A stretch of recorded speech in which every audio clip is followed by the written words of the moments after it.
We've got barbecue back here. You're all invited. Welcome to the Sloopcast. How are you doing today, Kyle? Doing all right, Jared. Doing all right. How are you doing today? You know, I'm a little bit.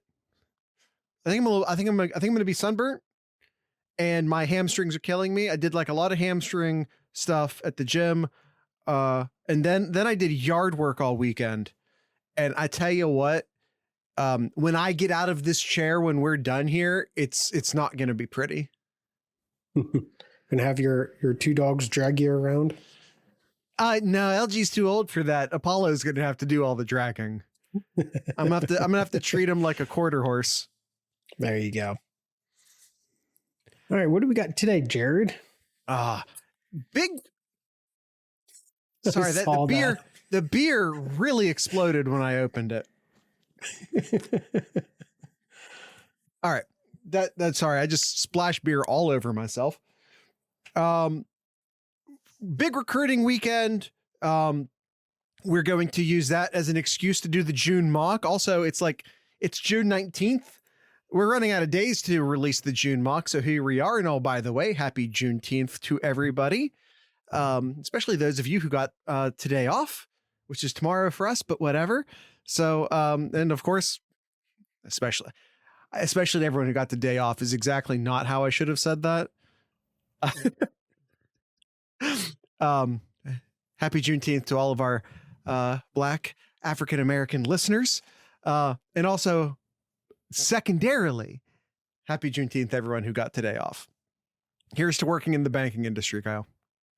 Here. Yeah. So, yeah.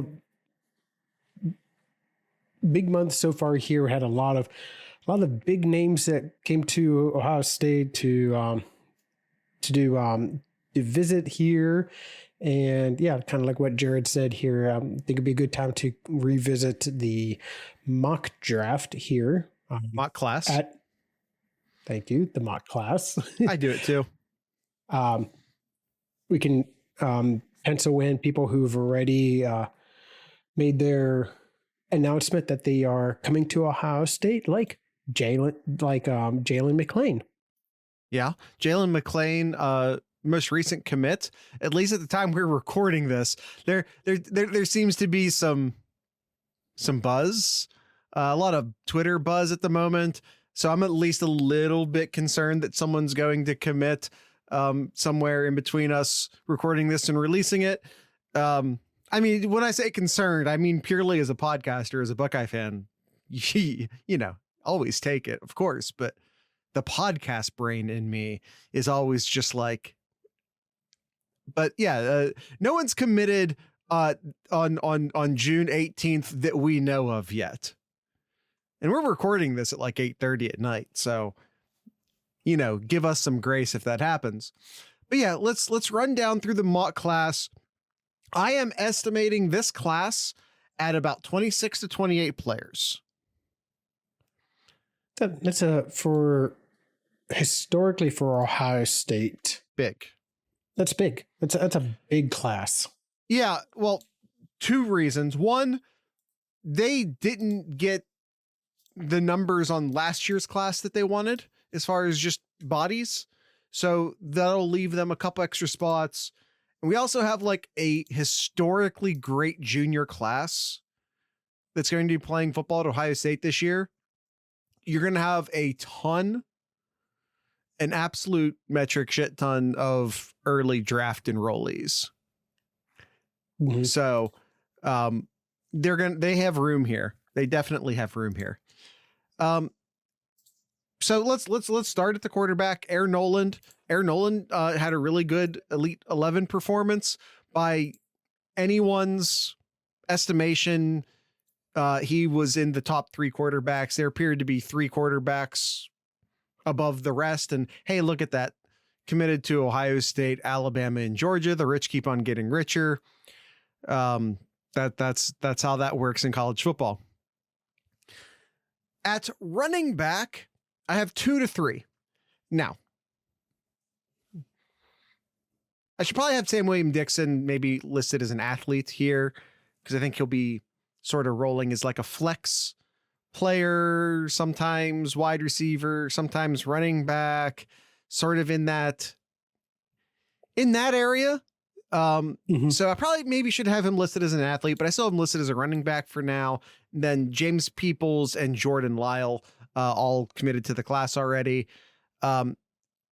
So return of H-back, sort of. You could sort of look at what Xavier Johnson did for Ohio State last year as a comp. I think you'll see Evan Pryor do that role this year. I don't know if it's exactly like Urban's H-back, but a flex player nonetheless. Yeah, it's definitely don't see like 3 running backs. I mean, obviously it's done that years past, but it's not a typical thing the Ohio State tends to do. No. And I've at least read a couple things that suggest that maybe Sam William Dixon is not super, like, I don't know if that's the role he has envisioned for himself. So if Ohio State and Sam William Dixon don't see eye to eye on that, he could leave the class. So that's also a possibility to keep an eye on. Yeah, I went back the past 10 years here, Jared, and most Ohio State had was 2. Most years it's 1 running back they get. Now some do roll over to be a running back eventually, but no, it's 1 historically usually. Right. Wide receiver, currently in the class, JJ Smith and Mylan Graham. And I'm just going to go ahead and say this. Smith isn't going anywhere. Everyone chill the fuck out, please. Yeah. Please leave the kid alone on Twitter. If anything is going to cause him to leave, it'll be Ohio State fans. Yeah. What was it? Wasn't it his dad is like pretty much telling people like, people chill. He's leave him alone. What was it his dad that did that? I don't remember. There's one of the recruits' dad that was like, yeah, just everybody just stop. Yeah. It's people will get pissy because he's taking visits, and it's just like, hey, he's a kid on summer break going into his senior year of high school, and people want to pay him money to go hang out on a college campus for a weekend. Not pay him money, but pay his way. Yeah, they want to give him a free vacation to a college campus. You would take it if you were him. Yeah. What was it? There was some Georgia insider that met up with JJ recently and asked him, said, are you locked in? Are you like locked in, or are you still gonna go around and do other kind of visits? And then Jeremiah's like, no, I'm locked in after my most recent visit to Columbus. I am locked in. And by the way, no, sorry, go ahead, finish your thought. Yeah, and he kept going on and like, oh, what about any kind of visits in the fall? And he's like, yeah, I'll take some visits back to Ohio State. And yeah. By the way, you might hear us just like interchangeably refer to him as either JJ or Jeremiah. I see him referred to both a lot. Yeah. Mylan Graham, again, also in the class currently. I look maybe for 2 additional wide receivers to be added to this class. Jeremiah McClellan and Elijah Moore, who I currently have in the class. I think this is the first class we've done as the Sloopcast, our first mock class we've done to not include Josiah Trader, who's like that sort of wide receiver, sort of cornerback, just stud athlete out of Florida. I feel like that's trending in other directions at the moment, but we'll see. All right, Kyle. Tight ends. What do you got on tight ends? Is this the year of the tight end? No. It's never the year of the tight end. It's always the year of the tight end. So yes, but no. So we got Max LeBlanc in here, and Yep. And yeah, I really do think Ohio State will get a second. Yeah, every year. Yes, every year. I really think that Ohio State will get 2 tight ends this year, and the other one's going to be a Demarion Witten. Yeah. Yeah, I think there was a crystal ball sending him somewhere else recently. I don't care. I still have Demarion Witten coming to Ohio State. It's that Glenville pipeline here. Yeah, I think was it like a Kentucky beat writer? Yep. Beat writer giving him a crystal ball to Kentucky. I don't care. He's coming. I'll believe he's not coming to Columbus if he's not. If he goes somewhere else on National Signing Day. That's the only way I'm believing that. Yeah, I mean when you got both Bill and Steve given their crystal balls. I mean, Bill's has been out there for a while, but when you got both of those and they still are sticking to their confidence there, I'll bet my money on them than a Zach, Kentucky beat writer. Zach, no. Ryan, I love Ryan Day. Ryan Day's doing a lot of great things, but that's Mr. Ginn Sr. doing all that work up there in Cleveland. Yes. All right. Offensive line. Offensive line, I still say is 5 guys. I still think they need a true offensive tackle in this class. It is currently Devontae Armstrong and Deontay Armstrong. Deontay is considered an offensive tackle. Devontae is considered a tackle guard tackle.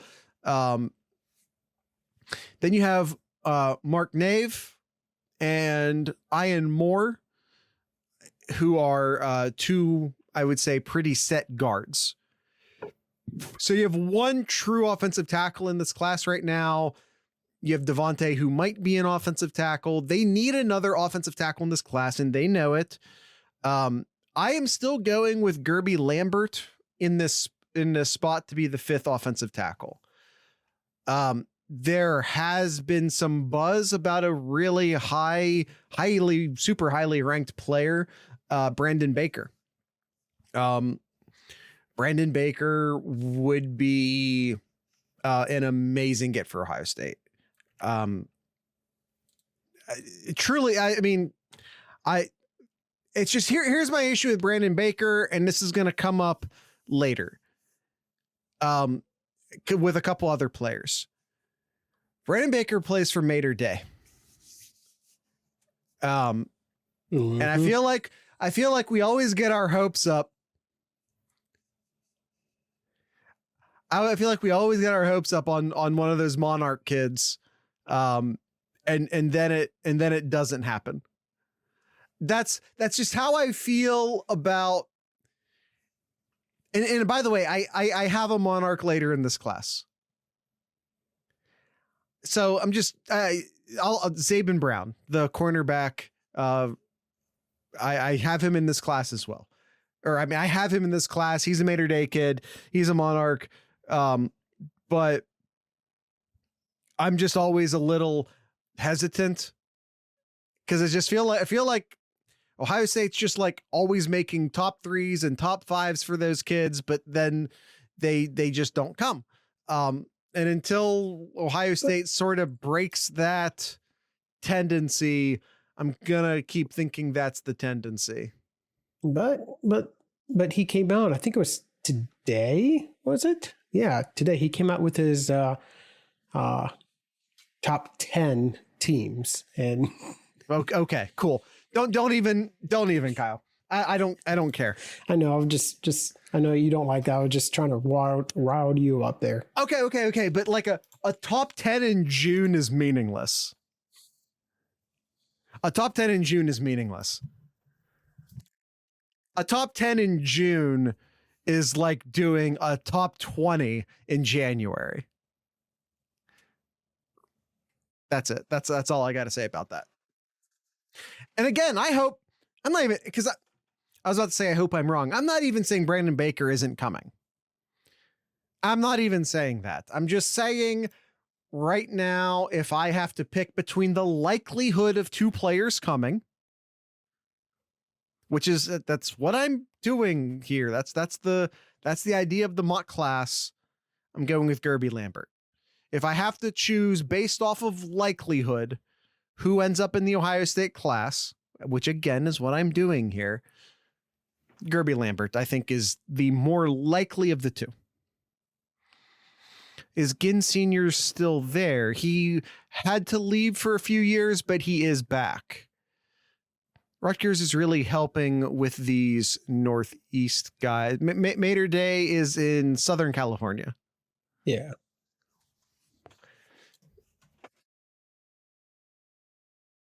But I also think I've been told I pronounced that wrong, but whatever. That's just Sloopcast tradition at this point. Pronouncing names wrong is what we do here. All right. So Kyle, the offense I think is somewhat set. I mean, 2 wide receivers, a tight end, an offensive tackle. I think those, because like, even if Sam William Dixon doesn't come to Ohio State, and I hope he does, just so we're clear, I hope he does. I want him in the class. But even if he doesn't, I don't think Ohio State turns around and replaces him with another running back. So I think we're like only 4 spots left on the entire offense. Defense, we have a little bit more room to play with here. Where do you want to start on the defense, Kyle? Well, let's just stick with the slobs here, just on the. Oh, you meant side. Guerby in response to the Northeast guys. Gotcha. Let's just stick with the linemen here and on the defensive side. Yeah, I continue. We've been doing these mock classes every month for a few months now. I think I've said it in the other class, the other mock classes, and I'm going to say it again now. I'm still really struggling to see the vision. The position I am struggling the most with is defensive tackle, as far as trying to make a coherent prediction. It's just where I am. I just don't have a good feel. I feel like my feel is maybe better, but I still feel like if you want to take me to task on any of these predictions, you could probably start with defensive tackle. I'm just not, I don't have a clear view there at this time. Right now I have Jaden Jackson and Nigel Smith. Those are the guys I have right now for defensive tackle. Again, my confidence there isn't great. Like I said, I just don't have like a real clear vision, as far as who those, I think it'll be 2 guys at defensive tackle in this class. And I just don't, like I said, I don't have a clear vision of who they are. I think you can maybe keep an eye on like DK Kirk, as maybe another guy, but I'm going to go with Jaden Jackson and Nigel Smith for now. Okay. Yeah. Yeah, definitely that. I think the defensive line is one that definitely got to keep an eye out for, like who's trending up that might be coming to Ohio State. And it's just kind of like what Jared said, it's really hard to make, to figure that out right now. And so I think Ohio State has a lot of work ahead of them to strengthen some relationships with some of these players. Now, the defensive end, however, I think we've gotten, especially this week, or maybe in the last 2 weeks, I feel like we have a very clear vision for defensive end at this time. Yeah, the previous weekend, Marquise Lightfoot came on to campus here, so I think that might be a good thing for Ohio State. I think there's some good vibes after his visit. So I think Marquise is, you're feeling pretty good if you're an Ohio State fan or the Ohio State coaching staff right now. But what about the other ones though, Jared? What else do you see? Eddrick Houston. Eddrick Houston just this past weekend visited Ohio State.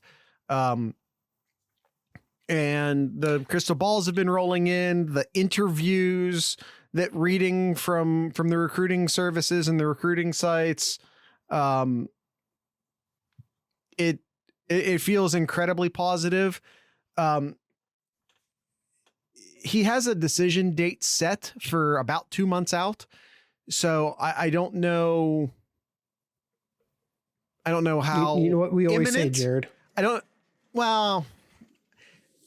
Okay. I mean, say it, but I'm gonna tell you why it doesn't apply in this case. If he's already made his decision date, he's already made up his mind. Yeah, but not when you said it, like, because it's 2 months out from now. He set that date a while ago. So let's just say 3 months out. I don't think that applies if you set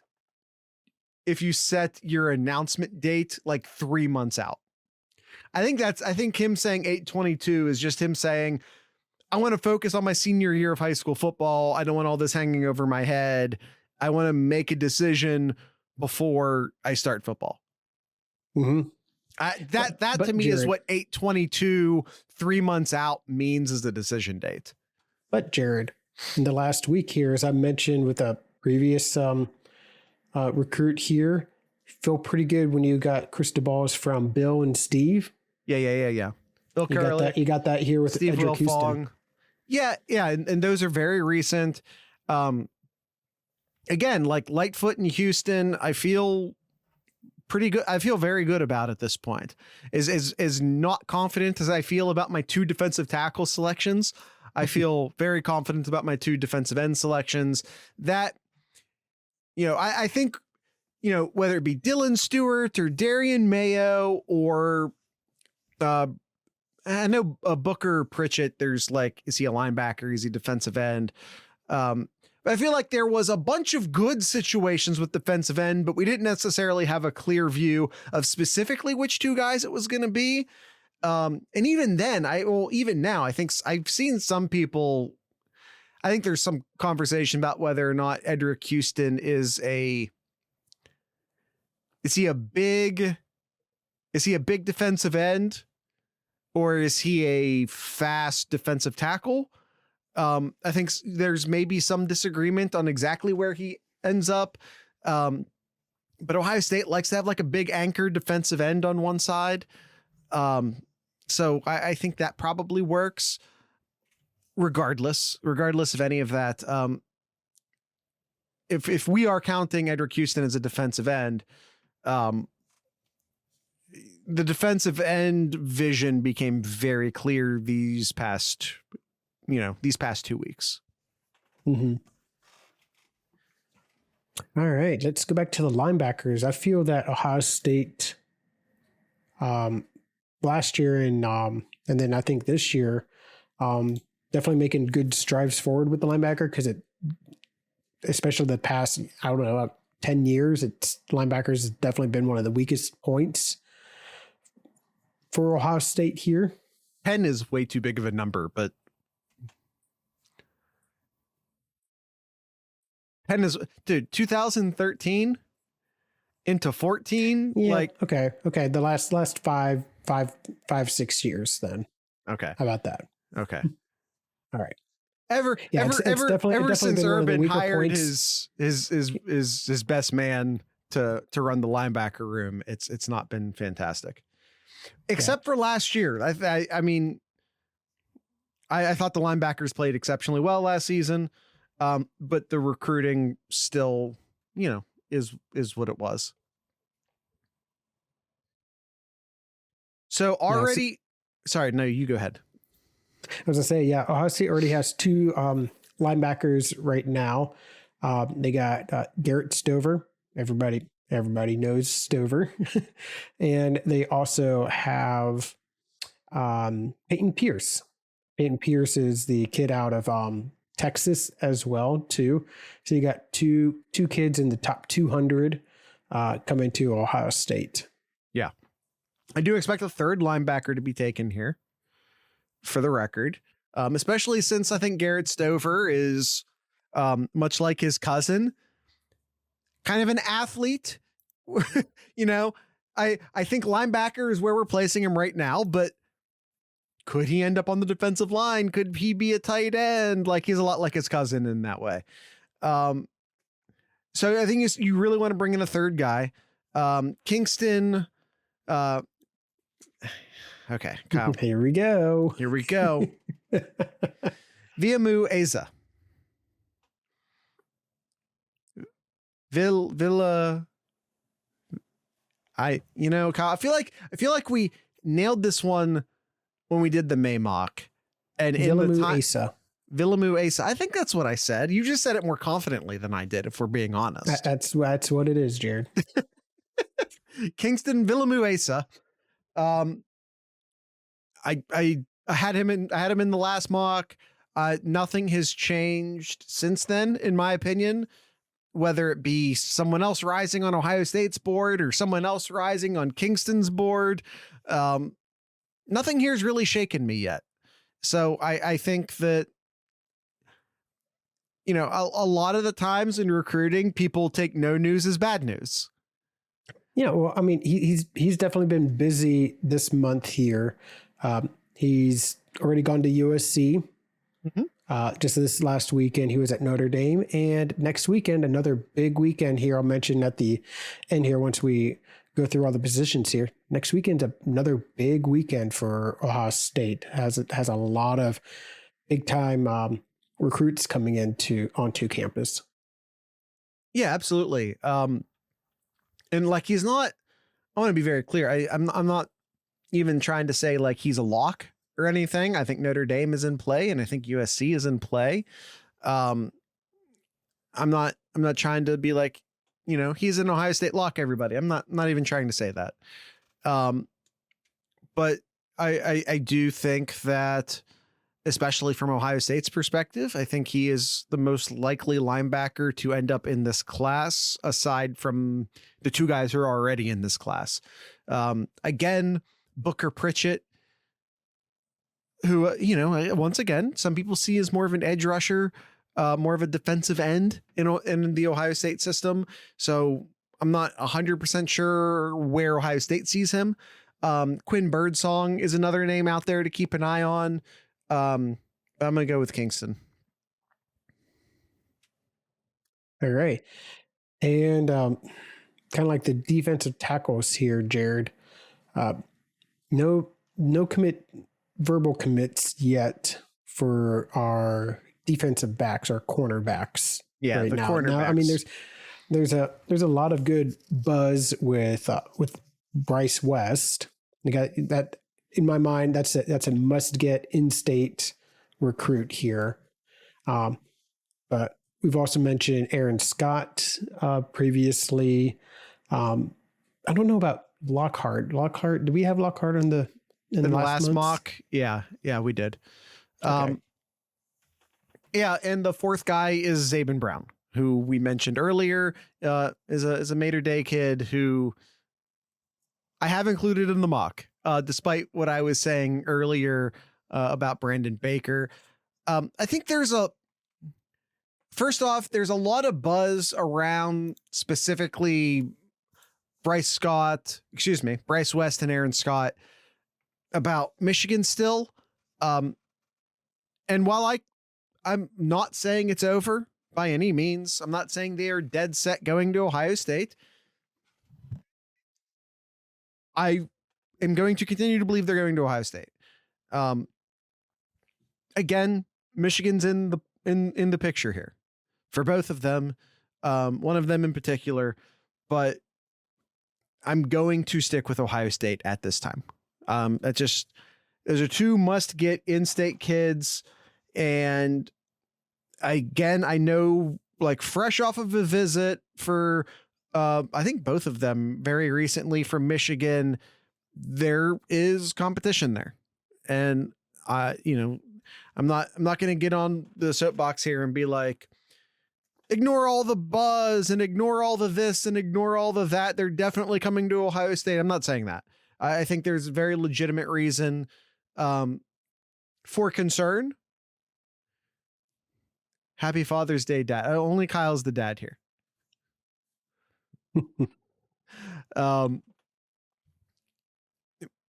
but the yeah, again, like I'm still projecting both of the other one was for Austin. He's not here today. I'm still leaning both of them to Ohio State. I would say Bryce West, especially, leaning them towards Ohio State at this time. Zabin Brown, I think, is probably the least confident pick on this list for me. I think Ohio State just had visits from both Corian Gibson and Kobe Black, and both of those guys feel like pipe dreams at this point. Those are both incredibly highly ranked guys who had great visits to Ohio State this past weekend. And like, so there's buzz, right? Like in the immediate aftermath of the visit, they go and they do the interviews, and they're high school kids. So they tell everyone in the interviews that the trip was perfect and the visit was perfect and everything was great and everything was perfect. So then all this buzz starts happening. And like, you always give Ohio State a better chance. Obviously, you give any major program a better chance if you actually get the kid to come on campus, right? Like that's the first thing. You got to get them on campus. You don't get them on campus and they go to someone else's campus, you don't got a chance in hell. But Ohio State is especially good once you get the kids on campus. They got Kobe Black and they got Corian Gibson on campus. And again, they both feel like pipe dreams at this point. You see the recruiting numbers and you really, really hope it's going to happen, but I'm not going to put them in a 4 cornerback mock at this point based off of really, really hope. Yeah. I still at this time feel like West, Scott, Lockhart, and Brown are more likely. And I will also say that order that I mentioned them in is probably, although by accident, because that's the order they're in my notes, but by accident, that's probably also my confidence listing as far as their likelihood of ending up in the mock or ending up in the actual class. That is. It's kind of funny. Those top 3 there, West, Scott, Lockhart, those 3 will be on campus this next weekend. Right. So, I mean, again, there's all of this concern around West and Scott because, you know, they go to Michigan and they have perfect visits and yada, yada, yada. It's sort of like how there's all of this buzz right now around Ohio State and Corian Gibson, Ohio State and Kobe Black, Ohio State and KJ Bolden, and Ohio State and Brandon Baker. We're still like, I say, take them all. I mean, you'd love to. You'd love to, gangland. So like we're in this like post visit buzz, and the post visit buzz is fantastic to get your hopes up, to get, you know, Brandon Baker and Kobe Black and all these guys, right? But I feel like it also use that to temper the buzz around Bryce West and Aaron Scott in regards to Michigan, right? We're still in that post-visit buzz period, right? They're still coming to Columbus. If they can't, I tell you what, if either of them cancel their trip to Columbus next weekend, then be worried. If they still show up to Columbus next weekend, then all is good. Ohio State will have their chance to counter. Ohio State will have their chance to be like, yeah, Michigan's great, but that's it. That's it. Just like always beware of that post visit buzz. You get all the stories, you get all of the, again, these kids are in high school. They get on the phone with an interviewer. They're super eager to please. Then they're talking to an Ohio State recruiter about an Ohio State trip that they legitimately had a ton of fun at. And then they want to go and they want to tell the reporter what they think the reporter wants to hear, which is that Ohio State's great and he loves Ohio State and hey, he might end up at Ohio State. They're high school kids and they aren't good at thinking past the next 24 hours. Mm-hmm. So they're buzzing off of what they just experienced, which is totally fair when you have a brain that's not done baking yet, which is how you describe a high schooler.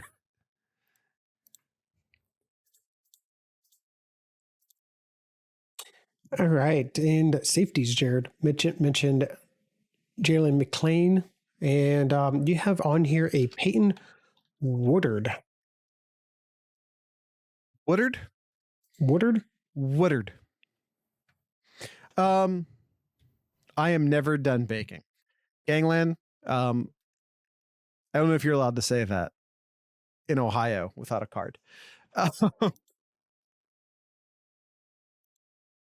Safeties.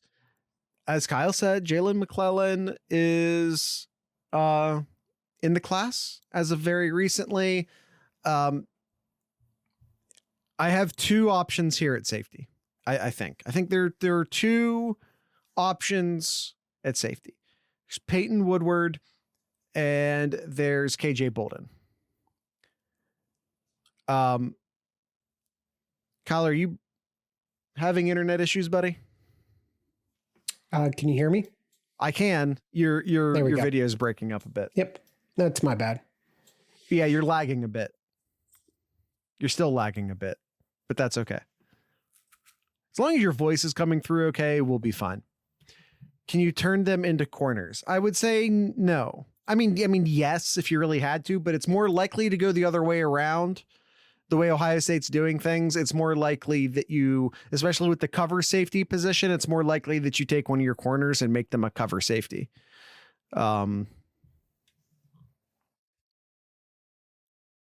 yeah, I think when it comes to safety, there's Peyton Woodward and there's KJ Bolden.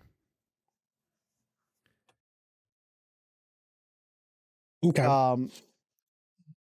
Those are the two guys I have as far as Ohio State. Can we just have an all safety secondary? Would that fix things? No, it would not. It absolutely would not, especially if you ever want to run a man-to-man defense. Yeah, the Peyton Woodward, hold on real quick.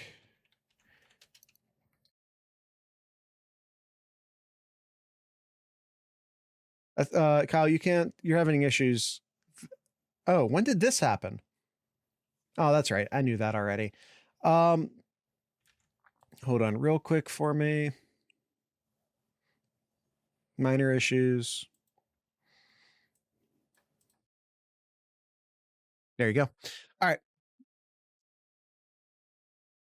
Peyton Woodyard.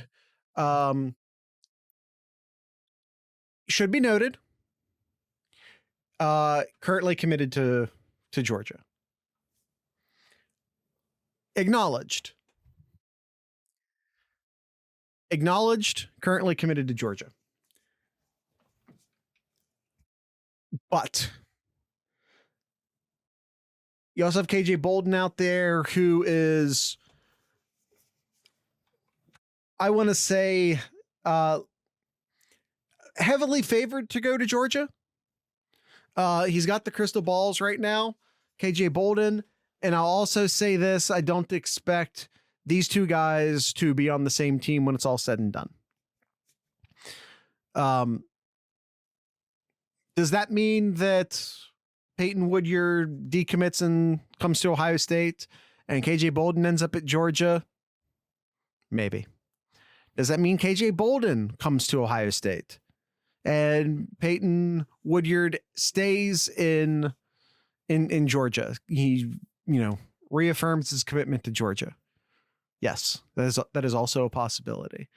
In my mind, despite the fact that Peyton Woodyard is currently committed to Georgia, I still feel like it is more likely at this time that he's the one that ends up at Ohio State and KJ Bolden ends up at Georgia. Am I confident in saying that? No. I'm just going to be honest with you. No, I just feel like if I have to pick one, which I do, that's what we're doing here today. Yep. If I have to pick one, Woodyard feels more likely to me. But I'm like 55-45 on it. Just so we're clear. Yeah, I'm like 55-45 on it.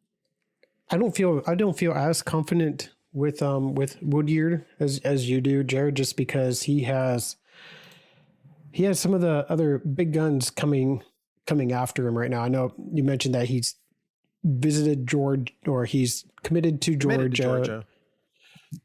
Visited Georgia earlier, visited USC just this last weekend, Ohio State. He's got Alabama coming up next weekend. USC and Alabama coming up hard here. Yeah. I don't feel as confident as you do, but I mean, I feel better about Ohio State's chances after this weekend from reports coming in. But as far as that high percentage, I'm not quite there yet, though. I'm not. Don't get me wrong. When I say 55-45, I'm talking specifically between Bolden and Woodyard. Okay. I mean, those are the two guys I'm considering right now. And if in my decision to pick between the two of them, I'm not saying there's like a 55% chance overall that Woodyard ends up in the class. That's not what I'm saying. That's fair. Yes, I would say one of the two, but not both. No, I do not believe, and this goes for Georgia as well, just so we're being super clear. I do not believe both of these guys end up on the same team. Period.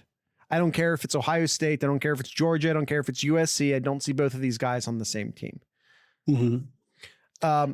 Now, if we're looking for some alternative names at safety, who are neither of these guys, Jordan Johnson Rubel, who plays for the IMG Academy down in Florida, Jacob Jude, who is another Georgia safety out of Langston Hughes, I think are two other guys who are possibilities to end up in this class. Reggie Powers is out there. I'm going down for like Woodyard, Bolden, going down the list. I'm going down that list basically in confidence that they end up in the final class at Ohio State. Mm-hmm. Reggie Powers did commit to Michigan State. I've had Reggie Powers in previous classes. I am going to say this as nicely as possible. I don't think I think Ohio State thinks Ohio State can do better in that regard. Now, if they strike out on all four of the safeties I mentioned, again, in order, Woodyard, Bolden, Johnson, Robel, and Jude. Again, that's basically my order for who gets that last safety spot. If they strike out on all four of those guys, maybe they talk to Reggie Powers again. Maybe they have additional names that I don't have at this time. No shot they miss all four. I mean, I would say low shot they miss on all four. I would say low shot that they miss on all four. These are some of the best guys. So there's competition. That's it. There's competition. So I've mentioned, Jared, that this last weekend was a lot of big names here. A lot of them that we mentioned here. But for next weekend, another big class, another big time recruits coming in here. Some of the names that you've heard of before, like West and Aaron Scott and Kingston. Peyton Pierce is making his trip from Texas up to do another visit to Ohio State, already committed to Ohio State. Mentioned Rudolph as well, Witten and Miles Lockhart. And then the other one here to kind of keep an eye out for, and we'll see, but I don't think anything is caught traction yet. But big time commit Justin Scott out of St. Ignatius in Chicago, not to be confused with Cincinnati here, but Justin Scott, one of the top defensive linemen in the country, coming to Ohio State this weekend. And again, maybe that's the missing guy at defensive tackle that I've been looking for. It feels like a tough get for Ohio State at this time, but you get him on campus, you do the pitch, and then you find out. As I think most people in the Ohio State world are saying right now, we all feel a lot better about KJ Bolden this week versus last week. So maybe with Justin Scott, it's something similar. You hope. But again, you look at those other guys visiting next weekend that Kyle mentioned: Bryce West, Aaron Scott, Kingston, Villamuesa. I did better on that earlier. Peyton Pierce already in the class, Elias Rudolph, Demarion Witten, Miles Lockhart. Justin Scott, I just don't know. I just don't know at this time. We'll see. We'll see what happens at the visit. Yep. West and Scott, you got to lock these guys in after some nice Michigan visits. Maybe they're leaning away. Maybe you bring them back into the fold. Kingston, again, someone who I have in the class, but maybe this weekend is what's needed to lock in. Peyton Pierce already in the class. Demarion Witten, I believe, is when, not if, as far as coming to Ohio State. Miles Lockhart, again, maybe you can close that gate. Maybe you can, you have Scott, West, and Lockhart all coming in on the same class. Yep. You get those three guys together, you start telling them, hey, what if we got all three of you here in the same building? Elias Rudolph, I think, was like a early guy that was like in Ohio State's crosshairs. There's a lot of buzz sending him to Michigan right now.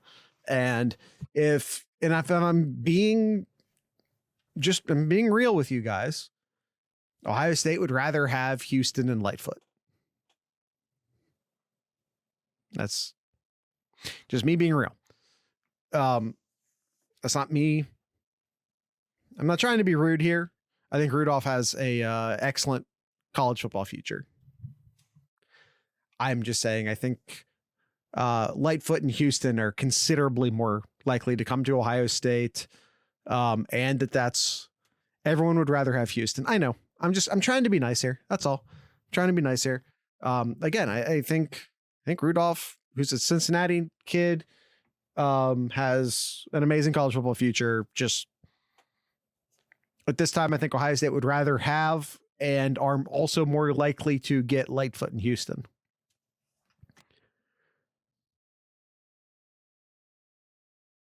All right. Anything else, Jared, with the class here, or any other names?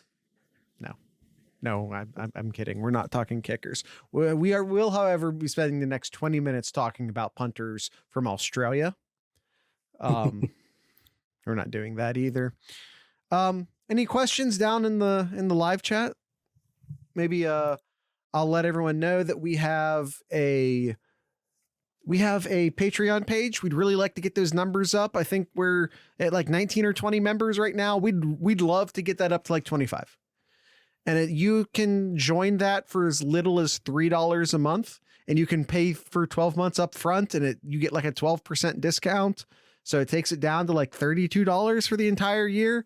And I can tell you about early access to episodes and live listen-ins and premium Discord access.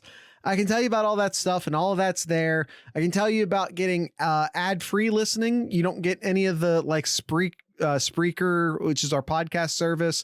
You don't get any of those like mid-rolls and pre-rolls that you have. Like none of those are there. You'll get your own exclusive RSS feed.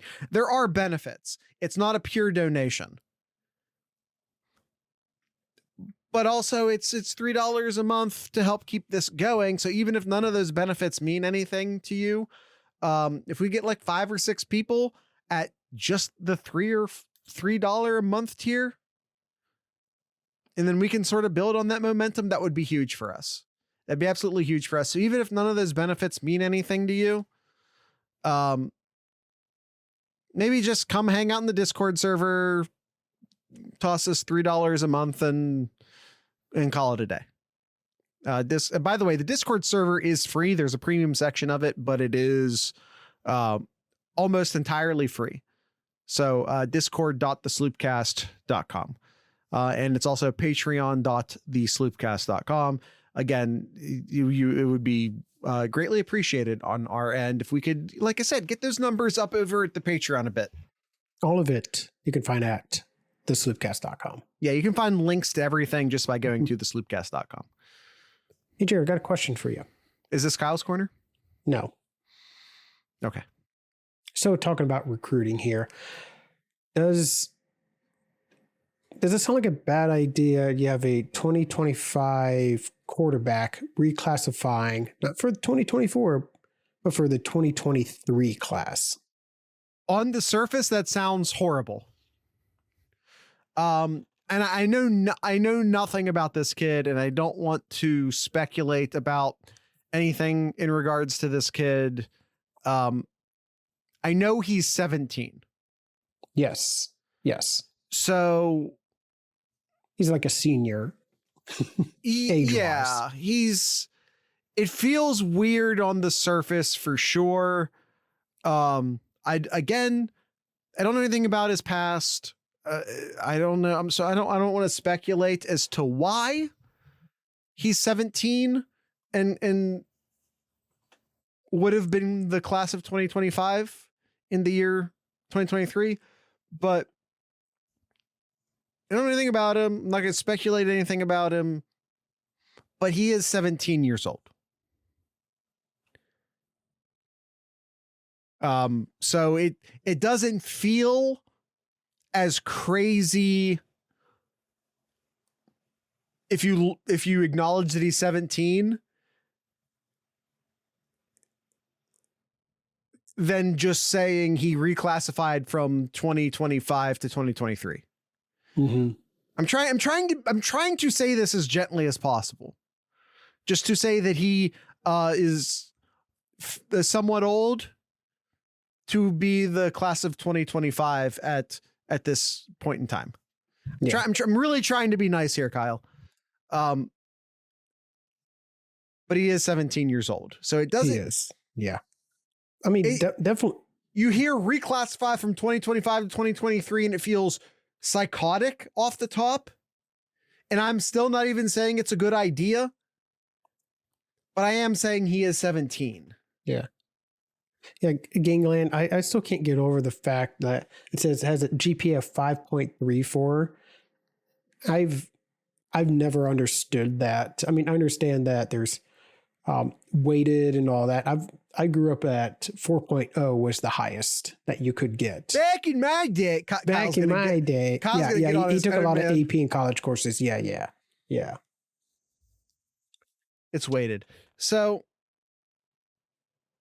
I mean, again, I don't know what the situation is, because obviously he's not stupid. With a 5.4 GPA, he is obviously something is going correct academically for him at this point. So again, you would think a class of 2025 kid right now, you'd assume, what, did he be 15? But he's not, he's 17. Maybe you think he's 16, but he's actually 17. I don't know, and I don't want to speculate. All I saw was 2025 kid is reclassifying to 2023, which felt psychotic. And then I heard, well, he's 17 though, so it makes it feel less psychotic. And that's really as far as I at that point, I just saw the tweet, which said he has like a 5.4 GPA. I don't know what happened there. And quite frankly, it's none of my business. And again, I'm not even saying the reclassification is a good idea, because I don't know. But it just doesn't, there's more to this story and I don't want to speculate too hard. Yeah.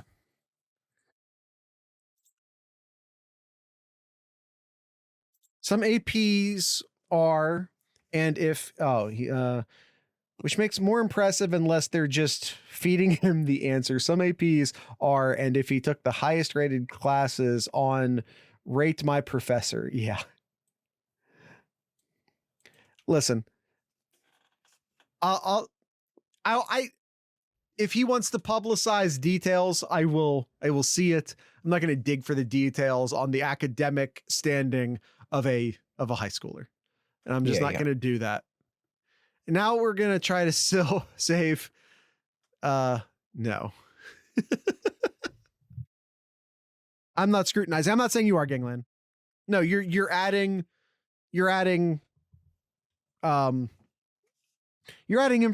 to the story that is your information and not his information. Like you're adding your own commentary from your experience into it. That's perfectly fine.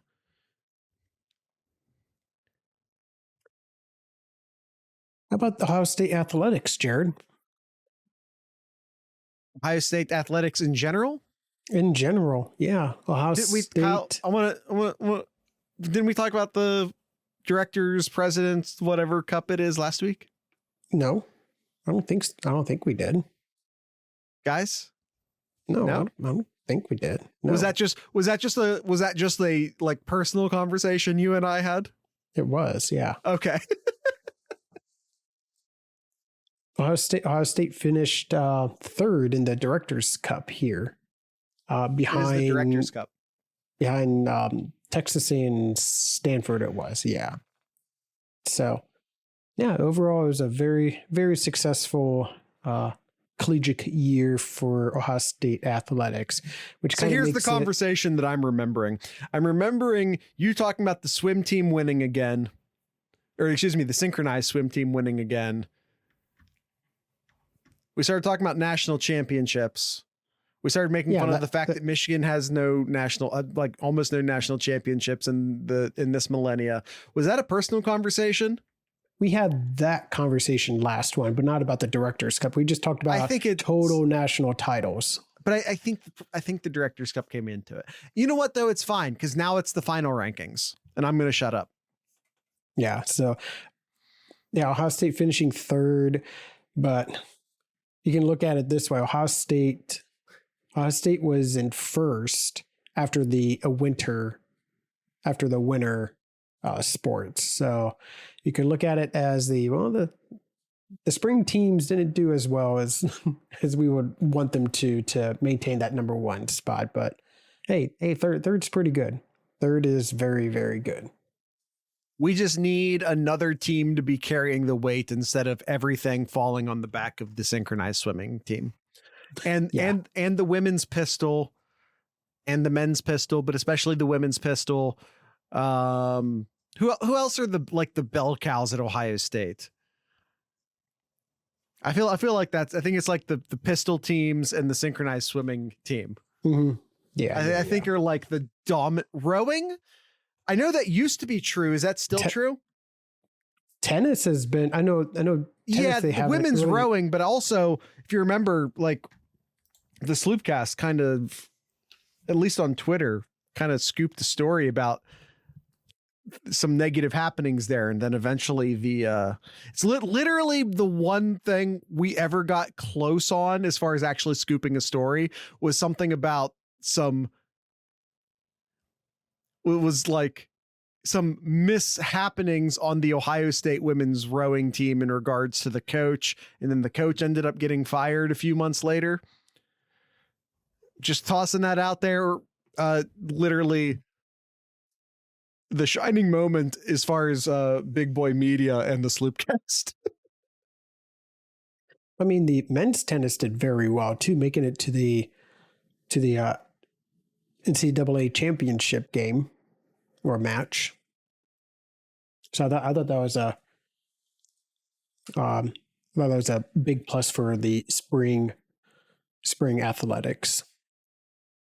I was about to propose a Ryder Cup style event for Olympic sports when the Directors' Cup top four place against Europe's best. Then I just reinvented the Olympics. You didn't just reinvent the Olympics because you're basing it off of like, so like a lot of the athletes are from like Europe or Asia or South America. Like whenever you like, anytime the Olympics roll around and we're like, Ohio State has this many athletes in the Olympics this year. And we're like, oh, fantastic. And we look to see who they are. And like, none of them are Americans. Like I feel like that's always the experience.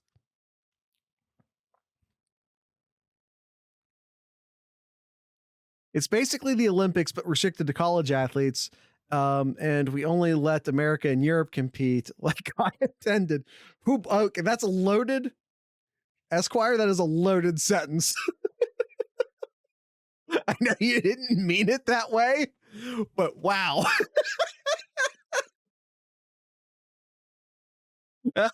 Sarcasm. I know, Esquire. I know. Parody. I know. Fair use. I don't think that one's fair use. I know you're the lawyer here, but I don't think that's fair use. Buzzwords. There you go. That'll get you out. That one will get you out.